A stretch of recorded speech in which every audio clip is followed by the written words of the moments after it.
My son died. He perished in a hotel fire. That day, my firefighter husband also came for the rescue. Yet, he was busy saving his first love and her child next door to us. Before my son passed, he asked me, "Dad's a hero, saving so many people. Why didn't he save us?" I had no answer. At the funeral, I called Henry. He brushed me off with, "Lucy and her son are burned and in the hospital. Can you stop being jealous at the wrong time?" Then, he hung up. I sat in my wheelchair, staring at my son's headstone and my own burn scars, knowing our marriage was truly over. "Dad, I'm here." "Nick, cover your nose and mouth, don't talk." My son and I realized the fire when it was already big, so we took cover in the room. My husband Henry, a firefighter, was leading the rescue team that day. When my son and I saw him from upstairs, we felt hope arrive. I had sent him the hotel address and room number while we were traveling, but Henry went past our room and headed straight next door to save Lucy and her son. My son couldn't hold it in any longer,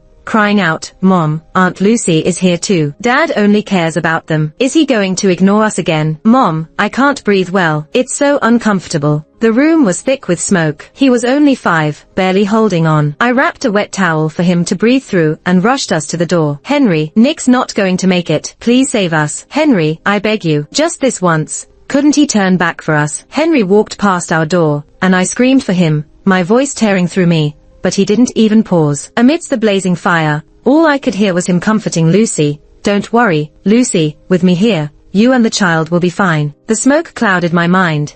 I thought to cover my son's ears too late. Tears welled in his eyes, his gaze losing focus. "Dad, why doesn't he ever notice me? I've been calling so loudly." "Mom, I'm sorry. I can't stay with you anymore. In my next life, can you give me a different dad, please?" Nick's hand fell after that. My mind buzzed into a blank state. My chest felt like nails were being driven into it, pain overwhelming me. I mustered every ounce of strength to hold his small body tight, tears stinging my eyes. "Okay, Mommy will listen to you. Nick, don't sleep. Hang on a little longer, okay? Mommy will get you out." Black smoke engulfed us, and I couldn't even see Nick's face anymore. The floor was scorching, and so was the door. Flames greeted me, burning both Nick and me. My poor child, how painful it must have been. I tried desperately to extinguish the fire, but it wouldn't die down. Smoke was suffocating, fire blazing.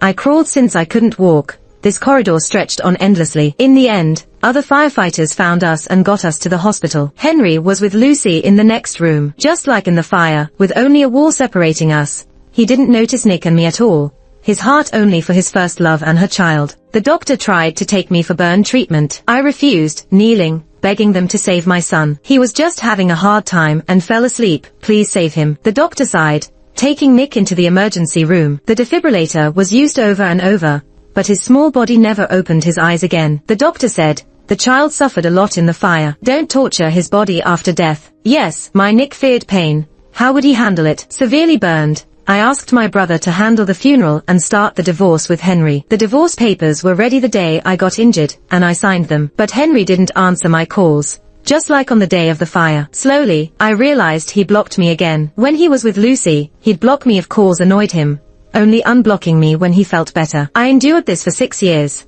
but now I just felt so tired and weary. My brother went to arrange Nick's funeral at the funeral home, leaving only a nurse to assist me. I asked the nurse to place me in a wheelchair, moving next door to find Henry. I couldn't take another second of this ridiculous marriage. The room next door was a private one too. My family is well off, and my job pays $20,000 a month.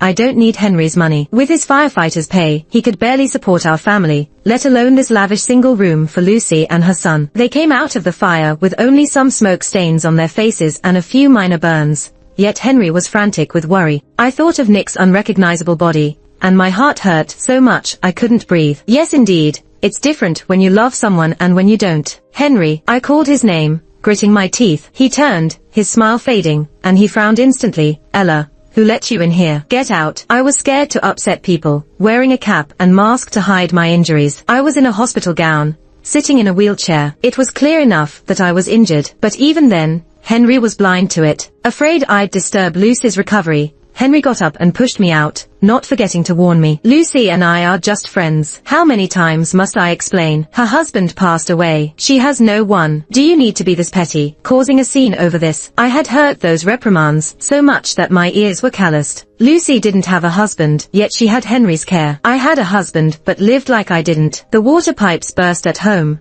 soaking the downstairs ceiling. Henry, busy replacing light bulbs at Lucy's, told me not to rely on him so much. Eventually, Larry helped me out. I got in a car accident while Henry was out helping Lucy pick out baby clothes. He told me not to stir up trouble. Nick had a high fever and convulsions one night, but Henry stayed with Lucy's scared son instead, telling me not to get jealous. Stuff like this happened more times than I can count. Right now, seeing Henry act so self-righteous makes my stomach churn. I can't even find the words to say to him, "Once you sign the divorce papers, I'll leave and won't bother your little family." I handed him the divorce papers. Henry thought I was making a fuss again, and didn't take them. He just impatiently asked, "Are you done yet? I'll go home when Lucy and Lucas are on good terms again." He always promised me that, but this time I had no hope left. "If you don't sign, I'll have the lawyer file a lawsuit." And 6 days later is Nick's funeral. I heard Lucy's voice inside. "Henry, it hurts. Don't worry. I'm coming," Henry replied with concern and urgency. He didn't even ask me a single word about Nick's funeral before going in. As I looked at the closed door, a penetrating pain hit my chest. I don't even remember how I got home, just that the pressure on my chest was suffocating. Up until the funeral, Henry didn't ask anything about Nick. Even as the service was about to start, the father hadn't shown up. People whispered, "Why isn't the dad here yet?" I heard he's at the hospital with a woman and her kid. She's his ex-girlfriend, but he can't skip his own child's funeral. That's too much. Everyone looked at me with pity, some trying to comfort me. Thinking of times Nick eagerly waited for his dad made my throat feel like it was full of thorns. I clenched my fists tightly, nails digging painfully into my palms, trying to suppress my anger. I needed to get through the farewell without ruining it. I told my brother, "Call Henry." He blocked me. Looking grim, my brother called Henry. The line quickly connected. "Henry, today is Nick's funeral. Ella, enough with this. Lucy and her son were injured in a fire, and I'm helping them in the hospital. Please stop twisting everything into something filthy." Henry was angrier than me and hung up abruptly. No wonder when he heard Nick had passed, he had no reaction. He thought I was just making up drama. I've been accused by him many times, but this was the first time my body trembled with speechless rage. He shouted so loud that my brother overheard the conversation, snatching the phone and sending Henry a picture of Nick's death certificate. He called back, each word forced out like he was squeezing them from his throat. "Henry, do you see it clearly now? It's been a week since Nick passed, and you haven't even shown up once. Are you even human?" My brother spoke seriously enough that anyone with sense would know Nick's funeral wasn't a joke. I thought that when Henry found out, he'd apologize, feel regret and guilt. But he hung up without another word, and didn't show up at all during the service. The whole time, I was barely holding it together. I didn't know who came, or what they said. I only knew I sat in a wheelchair,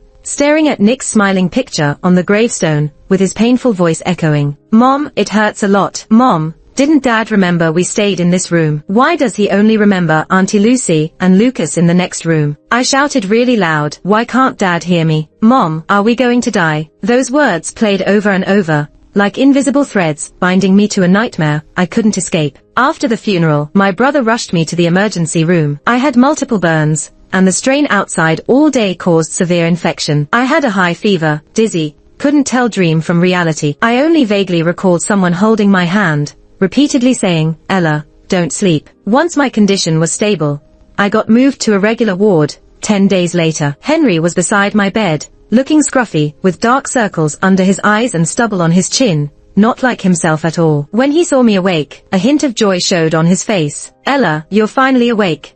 Seeing him brought all the pain, desperation, and suppression back, almost making my heart burst. I managed to sit up and slapped Henry hard across the face. "How does he even have the nerve to show up here?" Henry's face swelled immediately, and he looked at me with bitter eyes. "I was wrong not to attend Nick's funeral. If you're upset, let it out. Don't hold it in. It's bad for your health." Lucy rushed forward, pale, and knelt in front of me. Her tears fell as soon as they welled up. "I'm sorry, Ella. If you're mad, blame me. Lucas had a sudden heart issue that day, and I panicked. Henry worried about us, so he missed Nick's funeral. It's my fault. You can hit me, just don't divorce Henry because of me." Lucy held my hand to her face. She'd pulled stunts like this many times, leaving me at a loss. This time, I slapped her hard, and still unsatisfied, hit her again. "You're such a lowlife. How could someone be this filthy? Why go after a taken man when there are plenty of single ones out there? Do you only feel fulfilled stealing other women's men?" I was about to hit her a third time when Henry, furious, grabbed my hand. Enough, I told you, Lucy and I are just friends. She's a single mom with a child,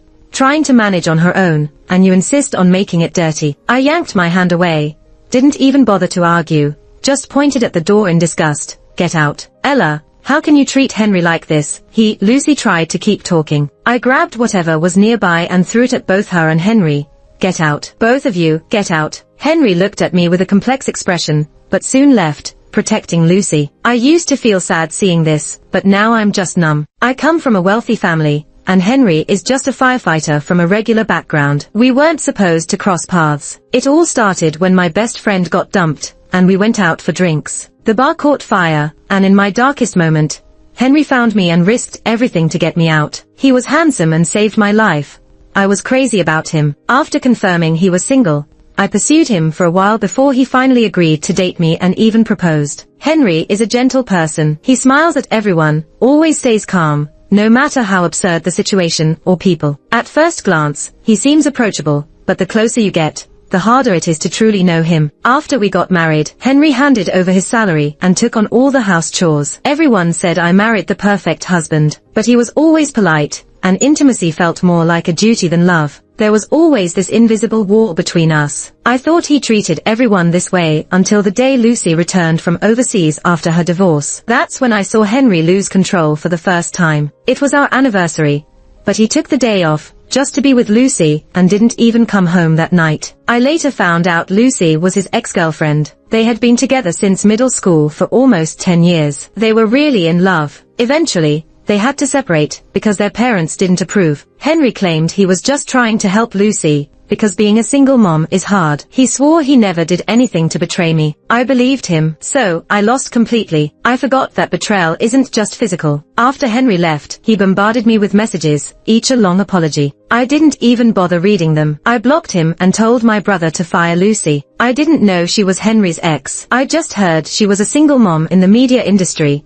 so I offered her a job at my company. Now, I'm sure everyone's laughing at me. The day after Lucy was fired, Henry showed up. With a furrowed brow, he said, "You can be mad at me and fight with me, I can take it. But just because I'm helping Lucy a bit more, you shouldn't get her fired out of jealousy. You know she needs to earn a living for her son, right? Do you really want to push her over the edge?" I stared coldly at him. "It's my company. I can fire whoever I want. If you're not happy, go find a new job for your first love. I'm not just firing her. Every penny you spent on her during our marriage, I want it back. Understand, Lucy?" I've been understanding, and what did it get me? She's practically stolen my husband. Henry's face darkened. "Ella, I'm telling you again, I've done nothing to betray you. She's just a friend to me now." I'm so sick of that line, and his self-righteous attitude. I couldn't hold back my emotions.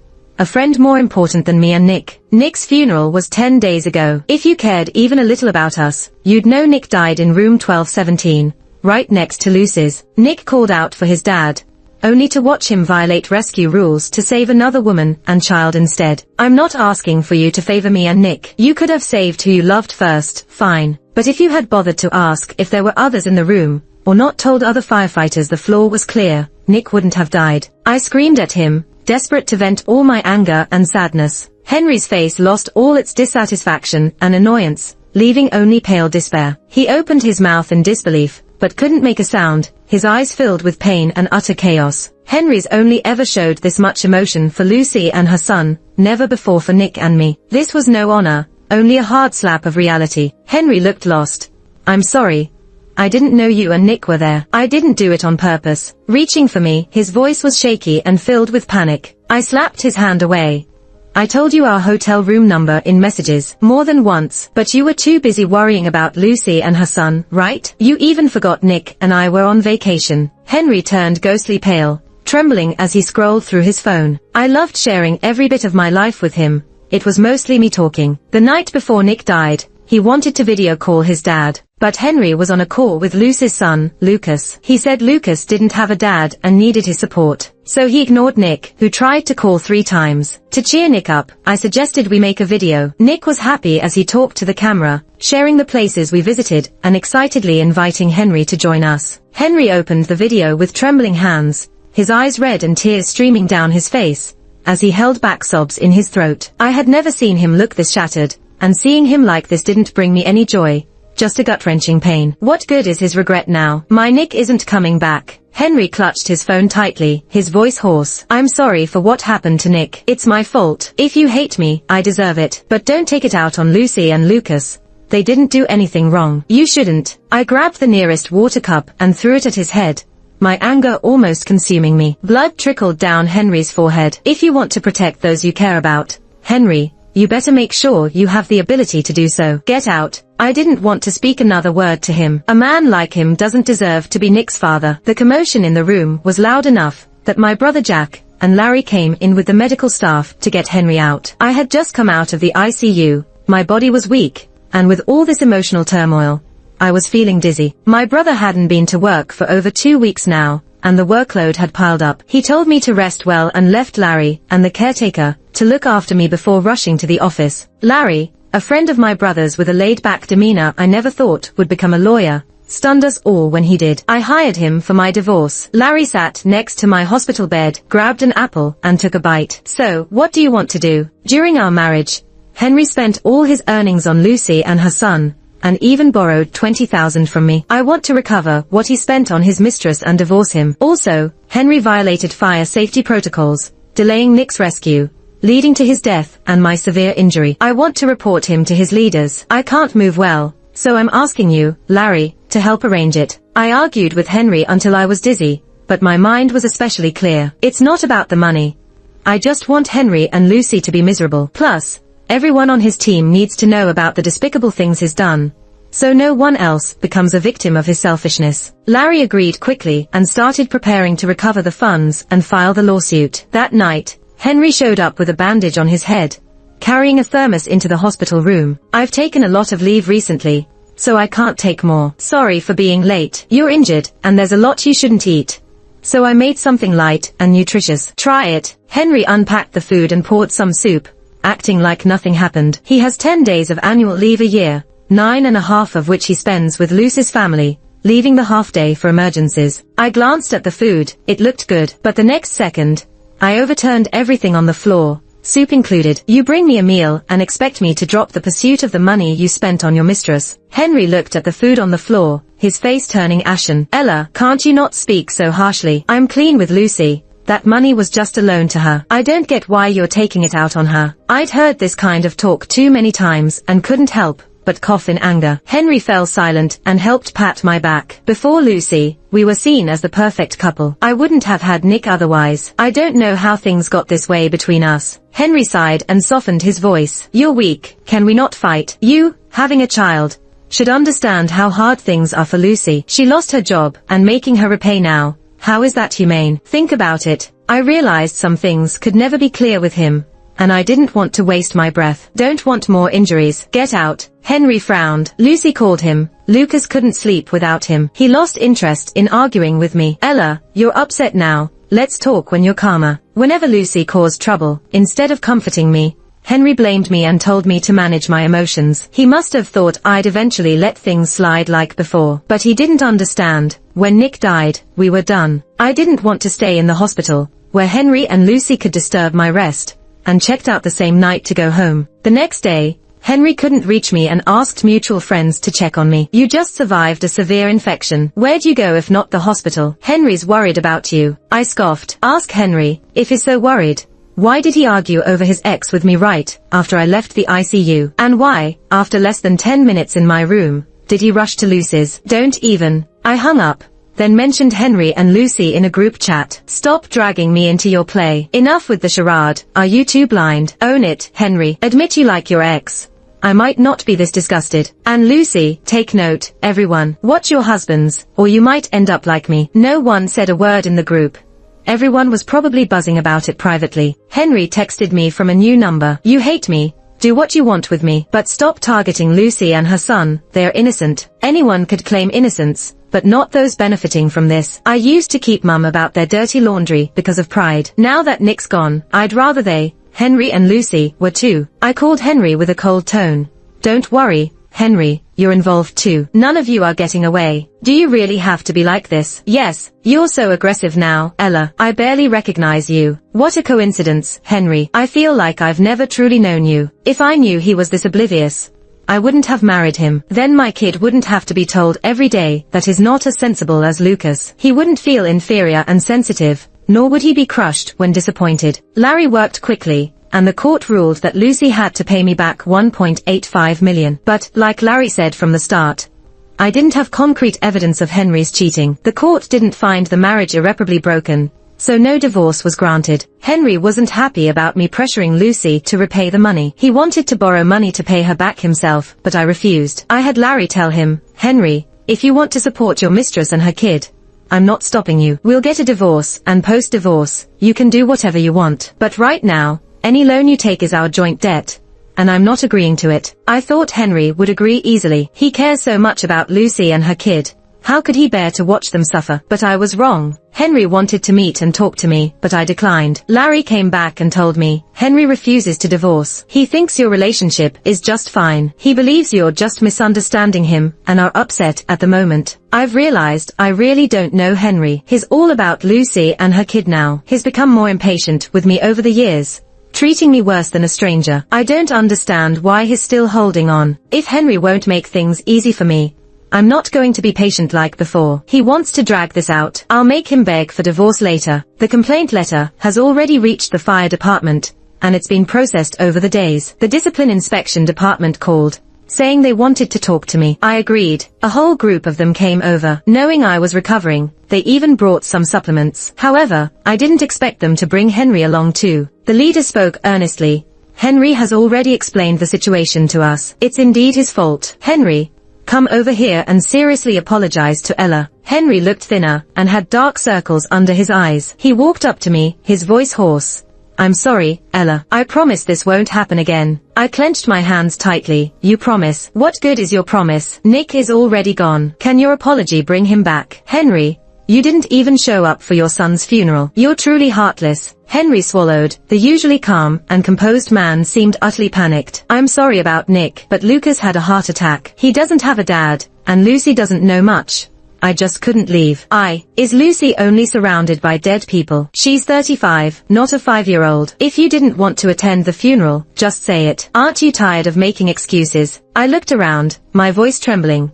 Are you all here to speak for Henry? Can you even listen to his excuses? In the past, I stubbornly got paternity tests for Henry and Lucas several times, but they weren't father and son. Later, I realized there's a saying, love the house and its crow. Henry just loves Lucy that much. Everyone looked uncomfortable. The leader awkwardly spoke. "Ella, calm down. I need to be honest with you. Henry is very capable. His superiors want to promote him, and he has unlimited potential for the future. You both are married. If you really report him, you'll ruin his future." I ignored the leader and just asked Henry, "Do you have the face to continue being a firefighter?" "Henry, if it had been anyone else doing the rescue that day, Nick wouldn't have died." "While holding your lover and Lucas, did you know Nick was crying behind a door, calling out, 'Dad, it hurts so much'? If someone else had gone, no one would have died. Not Nick, not Lucy and her kid." Henry's face went pale. He couldn't say a word and ran out, distraught. Through the window, I saw the sky was dark, as if it were going to pour rain. The fire department called me the next day to inform me of Henry's punishment,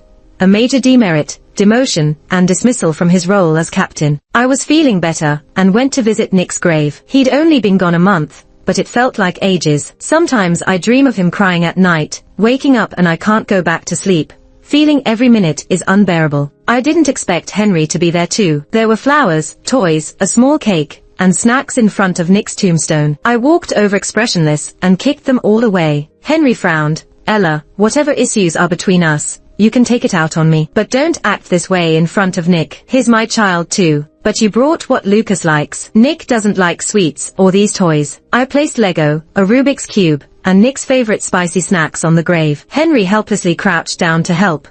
"I'm sorry. I just thought all kids like those things. If you don't care, stop pretending. Aren't you disgusted with yourself?" He remembers Lucas's preferences, but can't remember a single thing Nick liked. "In the end, it's because he's just indifferent," Henry said bitterly. "I just wanted to spend more time with Nick. I was too busy and spent too little time with him. But before Nick died, he told me he wants a different dad in the afterlife." Henry stumbled, his eyes slowly turning red. He knelt and kept apologizing to Nick, admitting he was wrong. "But I just found it hypocritical. If you're really sorry, you should respect his wish and stay away from him." Henry wanted to say something, but then Lucy called him, and he got up right away. I looked up at him. The guilt, pain, and regret in his eyes disappeared, leaving only resentment. Ella, I've already said, Lucy and her boy are innocent. If you must blame someone for Nick's death, blame me. It has nothing to do with Lucy and Lucas. You're a mom too. Why are you so harsh on another mom and her child? You won't even let them have a place to live. Lucy had Henry's backing, and she wouldn't pay me back even though she had money. I had Larry file for an enforcement order, and they managed to get Lucy and her son kicked out of their property. They were forced out of the house just this morning. Don't worry, I'm coming. Henry reassured Lucy anxiously before leaving. See, he doesn't actually think he's wrong. It's all just talk. As soon as Lucy and her son show up, he's all over me with blame. But Henry didn't just switch up all of a sudden. This was a long time coming. I remember when we first got together, I asked him, why would you risk your life to save someone you don't even know? He said it was his duty. But firefighters are people too, aren't you afraid? He chuckled, saying it might have something to do with how he grew up. Later on, I found out Henry's dad was a firefighter too. He died in the line of duty when Henry was just 7. His mom wasn't in good health, had no job, and life was really tough for them. She passed away when he was 15. He managed to grow up safely and joined the fire department thanks to the help from his dad's colleagues and other friends and family. Lucy's parents didn't want them together because of his tough background and the whole orphan thing. Henry never once complained about that. He said no one wants a hard life, so he got it. His mom used to tell him, we're doing this well because of the help we got from others. When you're older, help others as much as you can. Henry stayed optimistic and always helped people in need. He'd use most of what he earned to support them. I've got money, so I never relied on him financially. I always thought he was kind-hearted. That's what I loved most about him. But later it became what I hated most. Whenever Lucy and her son needed help, he would never turn them down. I went from calm to distressed to furious. Henry never got why I was angry. He'd just look disappointed. He'd say stuff like,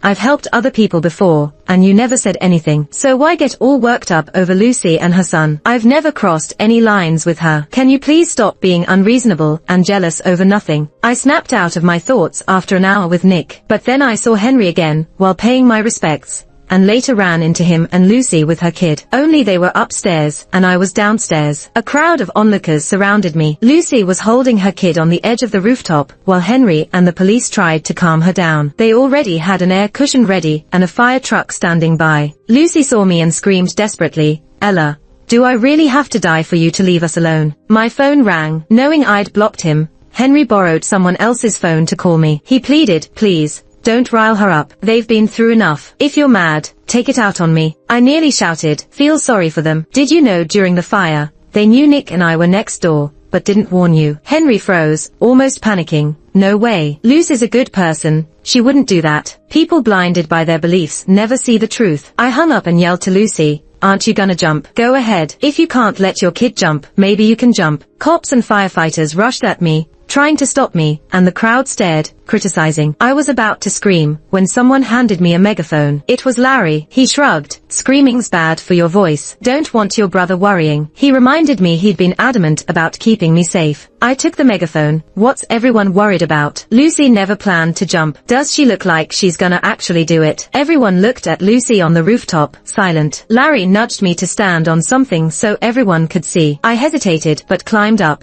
Don't mind the gossip, but the woman shouting is my husband's mistress, and that handsome man back there is my husband. He transferred $185,000 to her while we were married. I sued her, but she won't pay back. If their house gets auctioned, she pulls this stunt hoping public pressure gets me to cave. She's shameless. Isn't this a waste of fire department resources? Crowd members murmured in sympathy, saying things like, the wife's the real victim here. What a deceitful pair. Larry helped me down, worried I'd fall, then drove me home. Lucy dragged this drama into the spotlight, hitting the news headlines. Soon enough, the media uncovered what went down during the fire. On the 15th, at the Rose Hotel fire, Henry led the team, but for personal reasons, he disrupted the rescue process to save his ex Lucy and her son first. He didn't follow the proper rescue procedures, delaying help, which led to a 5-year-old boy's death and seriously injured a woman. In a tragic twist, Henry's child was the boy who died, and the woman was his wife. Their room was next to his ex's. Henry and Lucy got slammed on social media. She tried renting a place, but landlords recognized her and refused. As for Henry, people are livid about him. If he wouldn't even save his own son,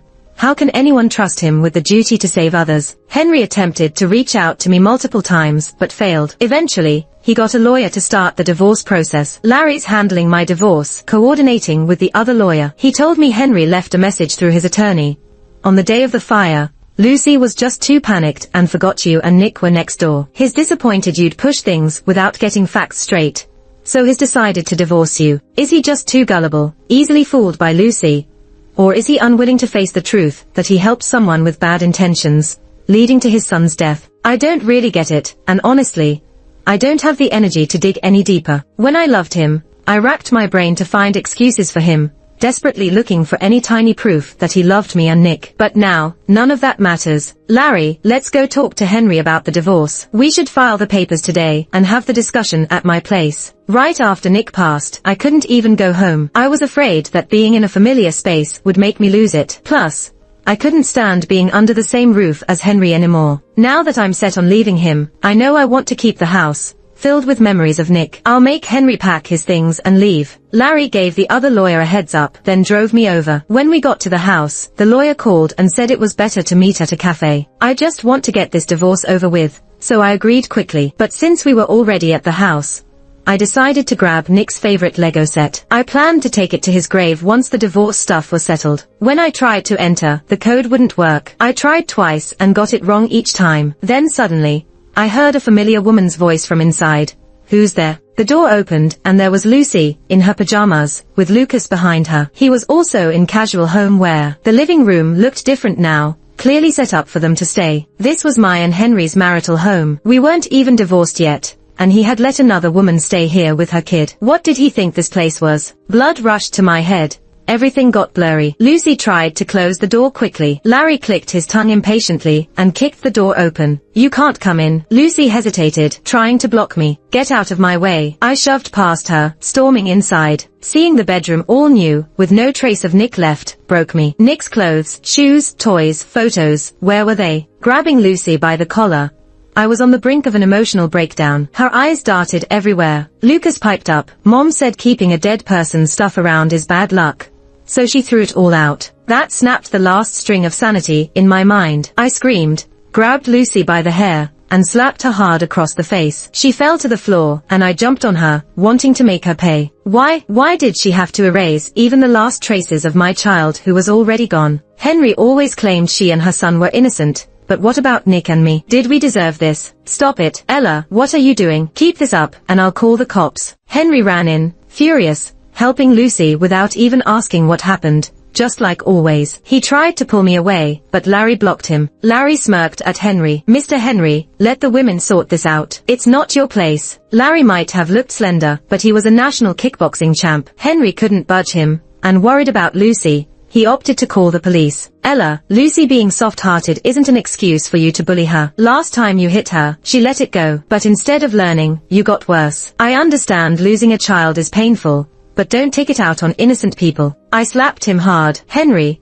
I've never met anyone more contemptible than you. When the cops arrived, I let Larry handle it with a professional lawyer. Lucy wasn't even seriously injured, so I only needed to pay a few $1,000s in compensation. I told Larry to hit the nearest ATM, then threw the cash at Lucy's swollen face. I've compensated you. Now let's talk about your illegal entry into my home. Lucy sobbed. Henry stood protectively in front of her, frowning. I allowed her in. You seem to forget I'm the homeowner. Despite his family's financial struggles, Henry never cared much since marrying me. Our place and car were my purchases. Realizing he was wrong, he went quiet. You don't have to be so harsh. Did you forget you're the one who called the cops, Henry? You guys took Nick from me and threw away his things, erasing every trace. But I am the unreasonable one. You're the ones twisting the narrative. Henry looked at Lucy, shocked. Did you toss Nick's stuff? I told you not to mess with anything here. Lucy sobbed even louder. I listened, irritated. Tossing Nick's things meant losing at least $500K worth. Illegal entry, property damage, they were serious charges. I had no time to waste on them and left. Henry followed, panicked. I'm sorry, Ella. I avoided suspicion and left after she moved in. I didn't know. I slapped him again. Henry, you'd better pray I find Nick's stuff. Otherwise, I'll make sure you regret ever crossing me. My brother had already reached out to people at the dump and hired extra hands to look for Nick's belongings. Larry and I rushed over, Henry tagging along. You're not well, Ella. Get some rest, and I'll find it. I ignored him, took the gloves Larry handed me, and started combing through the piles of trash, looking for Nick's things. Henry just stood there, unsure. What exactly am I looking for? In Nick's early years, Lucy wasn't around, so Henry had taken good care of our kid. Diapers, baby food, it was all him, and Nick adored him. People used to say I was lucky, but since Lucy appeared, Henry was either at work or at her place. He could rant for minutes about Lucas, but didn't know a thing about Nick's life or preferences. I kept searching silently. Henry awkwardly went around asking people questions, and they showed him some photos. In the 90-something degree summer heat, you can imagine how bad the trash mountain smelled. Henry was looking everywhere, working tirelessly. He didn't even take a break at noon or eat or drink, and he passed out from heat stroke on the trash pile. An ambulance took him away,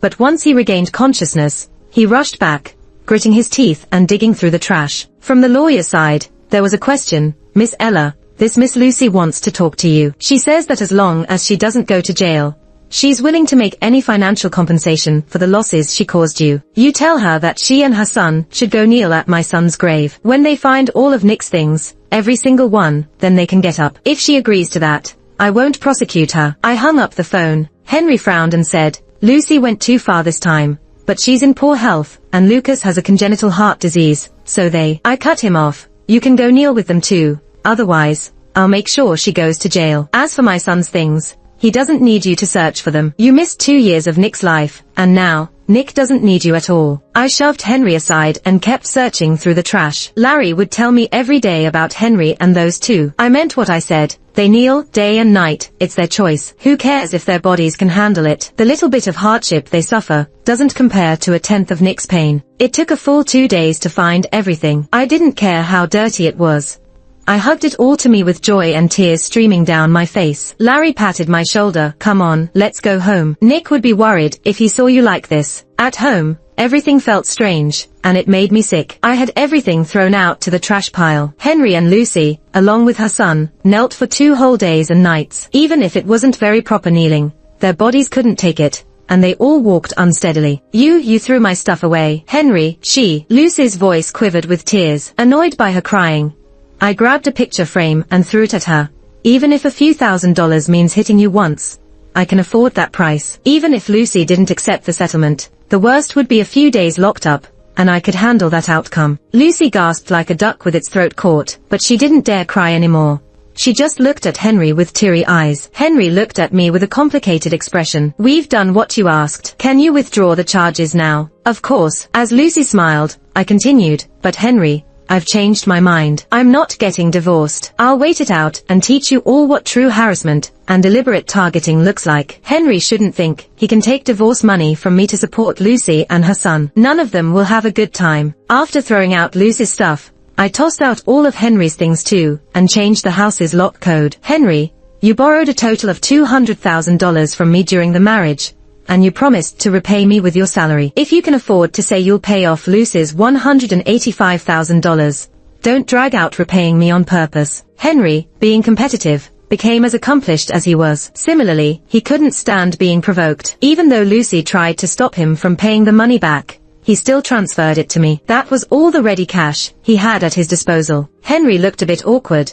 If you hate me, just take it out on me. I deserve it. But the most Lucy and her kid ever did was accept my help. They've done nothing wrong. I led Larry into the house and shut the door with a bang. There's nothing to say to someone not thinking clearly. About those interviews about the fire, should they still come? Larry asked me. Yeah, why not? When someone first revealed the truth about the fire, I didn't do any interviews to save Henry's face. Many online guessed maybe he had his reasons. How could someone ignore their own son? But if he doesn't care, why should I? Before the interview happened, though, Henry called urgently. Where's Nick's grave? Anyway, you didn't treat him like a son when he was alive, so don't go dirtying his path in the afterlife now that he's gone. I'm not letting you see him anymore. I've moved Nick's ashes and tombstone. Nick doesn't want this dad anymore, so I had to fulfill his last wish. I'm sorry. I didn't mean it, Henry said, sounding bitter. I smiled, but not really. No need to regret so soon. This is just the start. That afternoon, the reporters came, and I spoke truthfully to the camera. I had told my husband where our child and I lived, but he blocked me and didn't answer our calls. Because he was busy working, busy with Lucy and her son, fearing we'd disturb them. When he rescued those two, he passed by our room. My son, Nick, kept calling for his dad, but he worried about a blister or two on the kids' burns, rushing to get them out, and without checking other rooms, he told the rescue team there were no more people trapped. Delaying the golden rescue time cost my son, Nick, his life. Remembering how Nick lay in my arms broke my voice several times as I spoke. The video uploaded and caused a huge stir again. The fire department, considering the negative impact Henry caused, suspended him. I made a group chat with all mutual acquaintances. This is Ella, Henry's wife. Sorry for any disturbance. Given all the recent mess in our home, I need to clear the air. If Henry borrows money from you all, it's to support Lucy and her son. I won't shoulder those debts personally. He doesn't have savings or other assets, just his monthly salary to pay off debts. Please consider carefully before lending money. The thought of using my money to support Henry for Lucy and her son. Only a fool would pay that back for him. I'm not just worrying for nothing. He's done it before, borrowing money to buy a house for Lucy and her kid. Thinking about how Henry might not be able to repay, most wouldn't lend to him, but some might, since he's helped plenty in the past. When Henry helped Lucy and her son find a place to rent, I had someone find out the address. Once they moved in, I hired some troublemakers to throw a stink bomb, graffiti with blood-like paint, hang banners, and toss rotten veggies. Henry and Lucy called the cops to catch those guys. It's cool though, it's just disturbing the peace. They'd only be locked up for a few days and then be back at it. If not them, then I'd just find a new crew. As long as I've got cash, plenty are willing to help me out. If Henry and Lucy can't handle it and move again, I'd have people find the new place and repeat the process. Larry would gather evidence on how much Henry was spending on Lucy and her kid,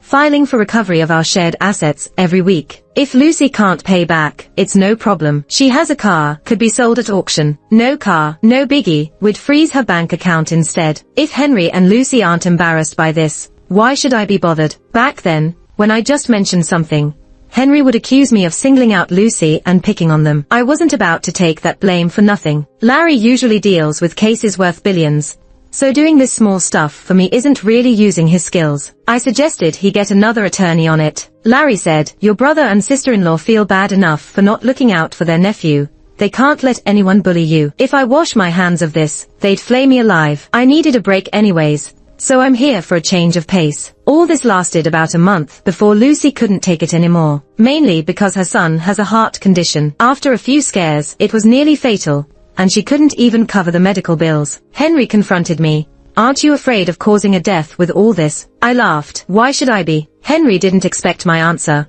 Death isn't a joke. You'd end up in jail. Jail would be the same for me, with or without Nick. I'm just having people harass Lucy. If her son gets scared to death, it's hardly my fault. Worst case, I'm looking at a couple of years or paying damages, maybe not even jail time. To make Henry and Lucy miserable for life. Worth it. Henry looked at me darkly. Ella, how did you become like this? I shot back. Didn't you force me to be? He took my child away. I can't move on and feel awful. Why do they get to live happily? Henry opened his mouth, but didn't speak, only looked pained as he walked away. Lucy came crying to seek peace behind his back. I arranged to meet her at a cafe. Lucy looked much older, jealousy in her eyes. I really am jealous of you, Ella. You're pretty, capable, have a good family, and married well. Unlike me, my parents pressured me into marrying an older abusive man, just to get a hefty bride price. They ruined my life. I sipped my coffee.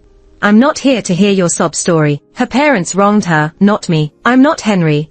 Just because she pleads, I won't forgive her. Lucy smiled wryly. I've held this in for long. Since middle school, I've liked Henry. When I first divorced and returned, I worried he'd resent me for marrying another, but he treated me kindly. I wondered if, like me, he still had feelings. Each time I stirred things up, watching him get upset with you over what I said, it made me happy. But so many years have passed. Truth is, Henry helped Lucas and me out of sympathy. He never crossed any lines. I did try to seduce him, but he never took the bait. Now, Henry and I are paying the price. I'm leaving, so quit giving him a hard time. He's grieving your child too. It's been tough on him. She rambled on about her feelings. I didn't respond right away, just fidgeted with my phone. A message popped up on Lucy's phone. Her face changed when she saw it, because I sent the video to all my contacts, including her and Henry. You didn't think some soft words would make me stop, did you? No matter how regrettable her situation, it gives her no right to make Nick and me suffer. Lucy's face drained of color. She dropped into a chair. I left without a glance back. She made my child miserable for 2 years. So it's only fair I respond in kind for just as long. Whether her son's heart problems get worse, or he develops trauma, or she has nightmares, isn't my problem. I just wondered how Henry would react to that video. I went home, but I didn't expect Henry to be waiting at my door. Both he and Lucy, after dealing with harassers and their troubles, looked worn out. And he must have seen the video I sent. He looked like he'd been through something major, reeking of alcohol, his eyes all red, kind of like a homeless guy. When he saw me, Henry came over, eager and sincere. Ella, you gotta believe me. I didn't know Lucy thought that. I just thought your brother treats you well. You've got lots of friends, and you're capable. Her parents are just gold diggers, trying to bleed her dry. They've been awful to her. She's divorced. Raising a kid is hard. I thought she needed me more and just wanted to help her. No hidden motives. I haven't wronged you at all. I'll cut ties with her. Do whatever you say. Just give me another chance. Will YA? Henry was talking fast, like he was scared I'd throw him out before he finished. Since we started dating, he took the lead, and I was the one revolving around him. It's his first time being this humble. I didn't hesitate much and nodded. Okay. What did you say? Henry stared at me blankly. She said, okay, if you can't hear right, go see an ENT. You're young, maybe it can be treated. Larry swung the car door open, getting out, and teasingly said, listening to you guys talk so much made me thirsty. Ella, how about inviting me in for a drink? Sure. I smiled at him and walked inside with him. Henry, trying to hide his joy, quickly followed and poured water for Larry and me. It was only 2 in the afternoon. I took a sip from my glass. Larry, these days you've been busy helping me. Why not stay for dinner tonight? Henry's a good cook. You should try his food. Larry chuckled. You gotta ask him. Mr. Henry, do you mind? Henry replied, I don't mind. We're out of groceries, so you'll have to make a run. Larry and I are tired. We won't accompany you. Without lifting my head, I said to Larry, I notice you always wear the same tie. Picked up a few for you. We'll drop them off in a couple of days. Matching cufflinks too. Larry joked. Usually girlfriends buy those. You buying them for me, is that okay? You're my brother's good friend. Kinda like siblings. Nothing wrong with getting you a few things. By the way, you mentioned a headache. I'm free now. Let me give you a massage. I stood up, walked behind Larry, and started rubbing his head. Lean on me, it's easier this way. Larry raised an eyebrow. Your husband's right here, isn't this? What's the big deal? We're innocent. Only dirty minds would think otherwise. He didn't argue, resting his head against me, right below my chest, in a spot that might raise eyebrows. Henry stood nearby, his face showing a whirlwind of emotions, wanting to speak, but holding back, much like I used to be. Looking at him, my smile faded. If you don't want to cook, just say so. Larry and I can eat out. We don't mind spending on a meal. Henry's eyes dimmed. It's fine. I'll go. He took 4.5 hours shopping and cooking. When he finished, I went to check it out. Too bland. Larry doesn't like this. Eat at home. We'll find a restaurant. Ignoring Henry's darkened expression, I called Larry, wrapped my arm around his, chatting and laughing as we left. When we got back that night, Henry had tidied up the place, just like when we first got married. It was late, and since we had extra rooms, I suggested Larry stay over. Larry patted my head. Our Ella's grown up, being so considerate. I playfully nestled into his arms, holding his neck, of course. Larry treats me well, so naturally, I care for you too. Henry, silent so far, couldn't hold it in. Ella, are you getting back at me? He sounded frantic and hurt. Maybe the past me would have felt for him, but now, I felt nothing. Getting back at you. You overthinking. I'm just having him stay since driving at night's unsafe. Why do you make such a big deal? Grumbling, I stopped paying him heed and cozied up with Larry, asking him to watch a show with me. Henry never watched dramas, just the news. When I shared with him, he'd just grunt. Larry was different. Handling divorce cases, he shared juicy stories from his work, much more engaging. We chatted eagerly, making it hard for Henry to join in. When he tried, we mostly ignored him. At bedtime, Henry headed to the master bedroom early. I picked a sexy nightgown and stepped out. Where you going? Henry frowned. Larry's a light sleeper, just giving him a massage. Wearing that? You're a woman, he's an adult man. Isn't that inappropriate? Henry, we're just like siblings.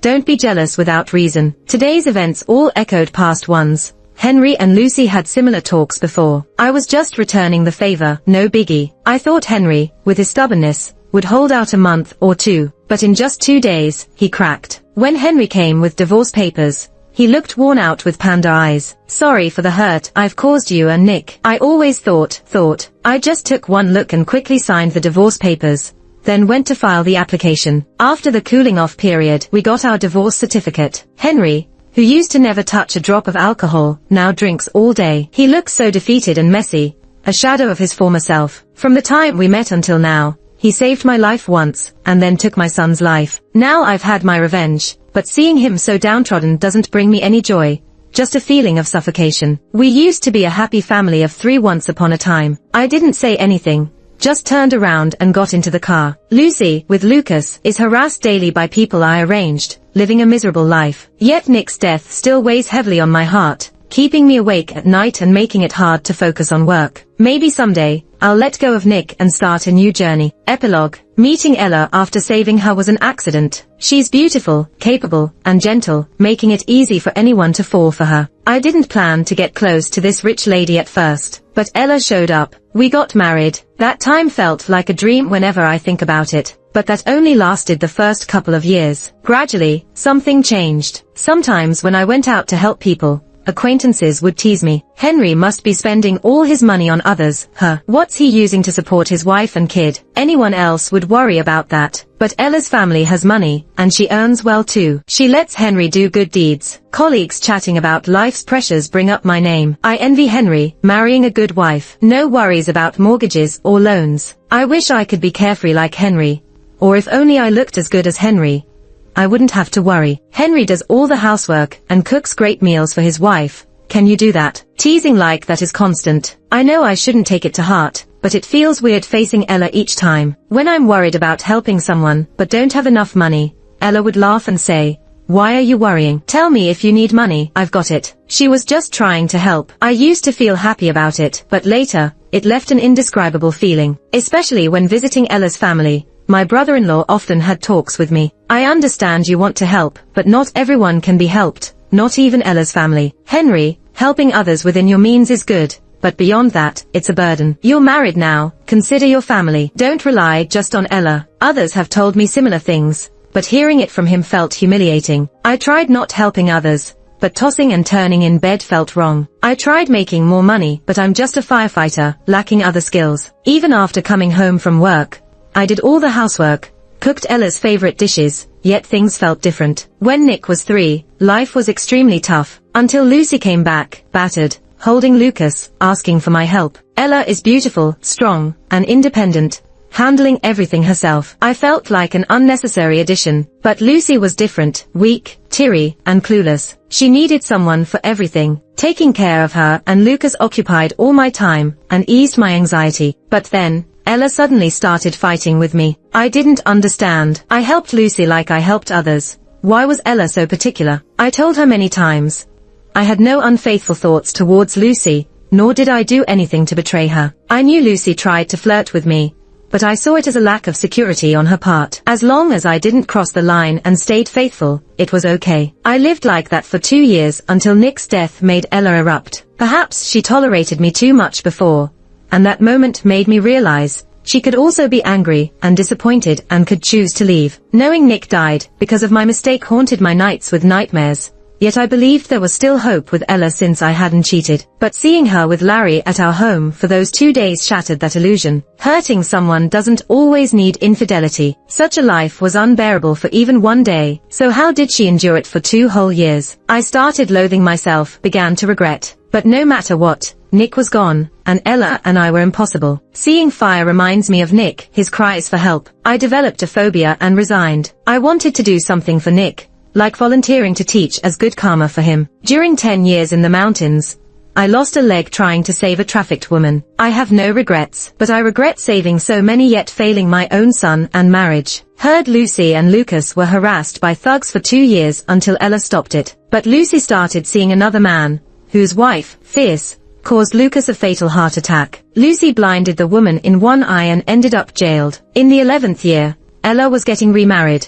Her fiancé was not Larry, but someone I'd never met. I took a half-month leave, traveled overnight, wanting to attend her wedding. She's finally starting anew, and I must bless her. After 58 hours on the road, I was fortunate to see Ella as I arrived in the city. She was laughing with a handsome man who playfully tapped her nose, eyes filled with warmth and love. Ella, I hurriedly called her name, but I was too far. She didn't hear, getting into the car with the man. I tried to run, never hating my limp more. Suddenly, a car came out of nowhere, hitting me, and the ring box I was holding rolled away. I spent 10 years savings on a diamond ring. I was supposed to give it to her when we married. I lifted my hand to retrieve the ring, but everywhere hurt, my hand, my leg. I couldn't move. Ella, I called her name, but the car started and vanished. Is this the same despair she felt, pleading for help with Nick in the fire? Blood choked me as I coughed, vision fading to black. I'm going to see Nick now, hoping he's willing to see me. And Ella, have a happy marriage.